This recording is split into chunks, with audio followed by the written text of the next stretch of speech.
Une journée nationale d'action de grâce ce 31 décembre sera la deuxième édition de cette prière avec le président de la République, le coordonnateur adjoint du comité exécutif de la JNAG et l'invité du journal reçu par Gilles Sefou.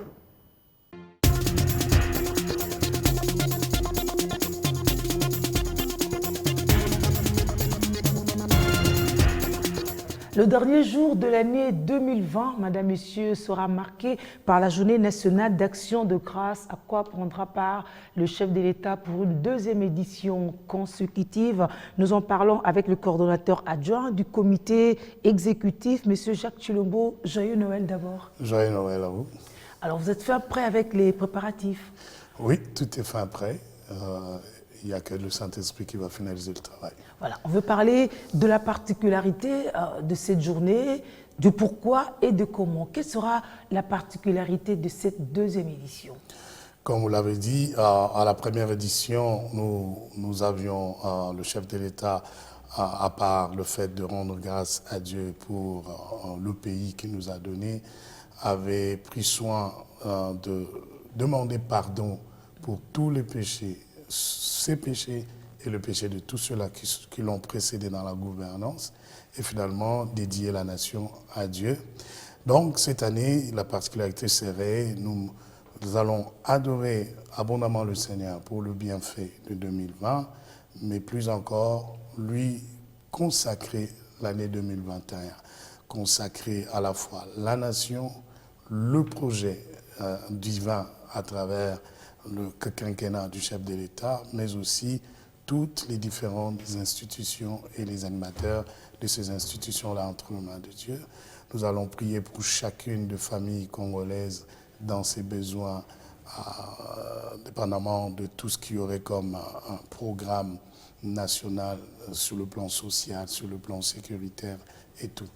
Donc voilà un peu ce qu'il y aura. On a une autre particularité, c'est que dans l'organisation cette fois-ci, on a la présence de la diaspora aussi, parmi les adorateurs et les chantres.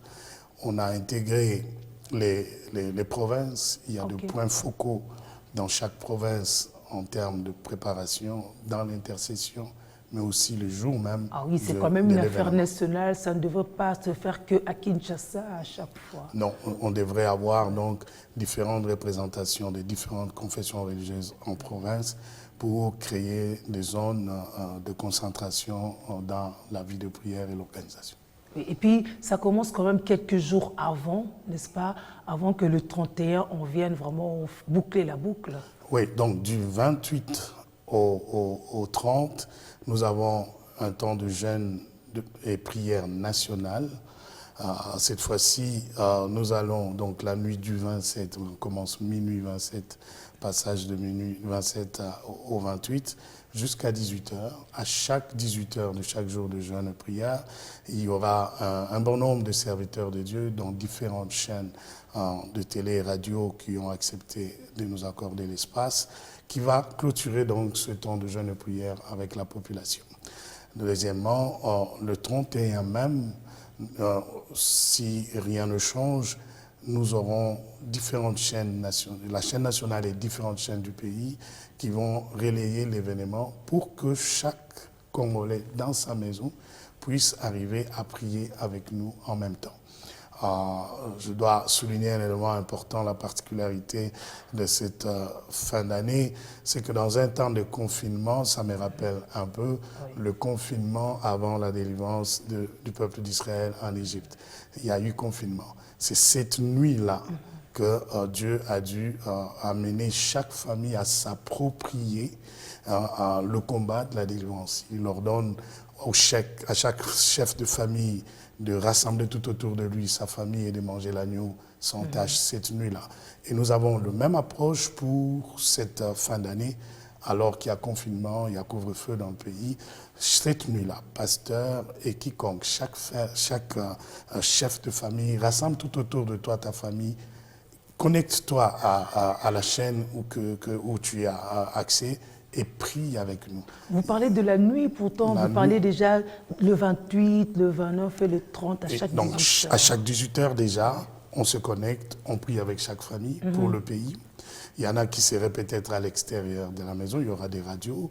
Prends le temps de t'arrêter, une quinzaine de minutes, connecte-toi avec nous, nous allons prier pour le pays. Il arrive de fois que nous prions beaucoup plus pour nous, mais cette fois-ci, nous voudrions nous concentrer à la prière pour la nation. Parce que si la nation va mal, personne ne sera heureux, c'est ça. Oui, effectivement. On veut prier en chaîne et être relayé par des chaînes de télé. Des chaînes de télé, des chaînes de radio. Et parmi les participants, vous avez dit qu'il y a ceux de la diaspora, ceux d'ici, mais est-ce que les non-chrétiens sont aussi concernés par cette GNAG? C'est une prière nationale. Déjà, toutes les confessions religieuses telles que reconnues par la législation congolaise sont invitées à être là, seront représentées, comme à la première édition, ils étaient représentés et ils ont participé aussi.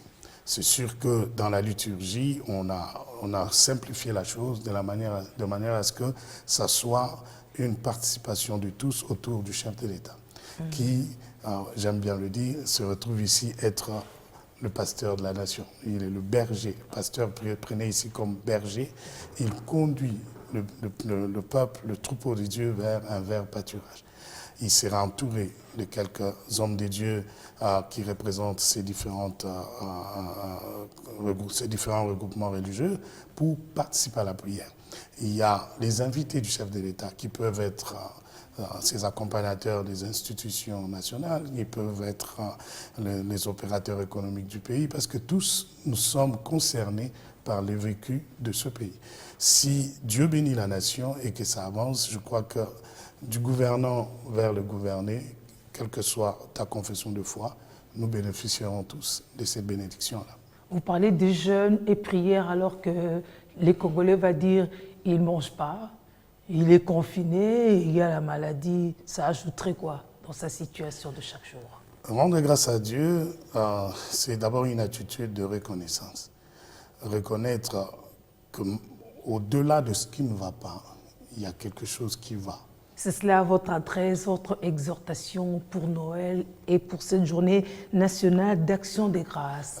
Oui, nous allons exhorter chacun d'entre nous à prendre le temps de s'arrêter et dire j'aurais été autre chose qu'être Congolais, qu'est-ce que je serais devenu? Le fait qu'on soit déjà Congolais, c'est une fierté. Dieu nous a donné une nation riche à tout point de vue, riche aussi en ressources humaines. Déjà, vous êtes la grâce de Dieu. Quand je regarde la qualité de journalistes qu'on a, comme vous, on peut dire gloire à Dieu. Quand on regarde le nombre de professeurs qui sont sortis de nos universités, lorsqu'on regarde le nombre de prophètes qu'il y a dans ce pays, de serviteurs de Dieu, on regarde la jeunesse que Dieu nous a donnée, aussi active qu'elle est, capable de faire beaucoup de grandes choses, nous pouvons dire gloire à Dieu. Et tout ne commence que par la naissance. Le fait qu'on soit né, on peut dire gloire à Dieu. Le Christ est né et la naissance de Jésus a été automatiquement entourée de la célébration. Les anges ont chanté, les anges ont dit gloire à Dieu dans le lieu céleste et paix sur la terre parmi les hommes qu'il aime. Toute naissance doit être accompagnée par une célébration. Nous bénirons Dieu pour tous les enfants qui sont nés le 25 décembre. Il y a aussi une bénédiction. Donc ce soir-là, du 31, l'événement commence de 22h à 1h du matin pour que nous ayons le temps. On suppose qu'en ce moment-là, tout le monde est chez lui à la maison. Normalement, avec le couvre-feu, avec le couvre-feu, tout le monde est à la maison. Ouais. Donc ça sera une occasion que la nation entière prie le Dieu créateur. Que Dieu vous bénisse. Bonne fête. Merci à vous aussi. C'était l'invité du journal.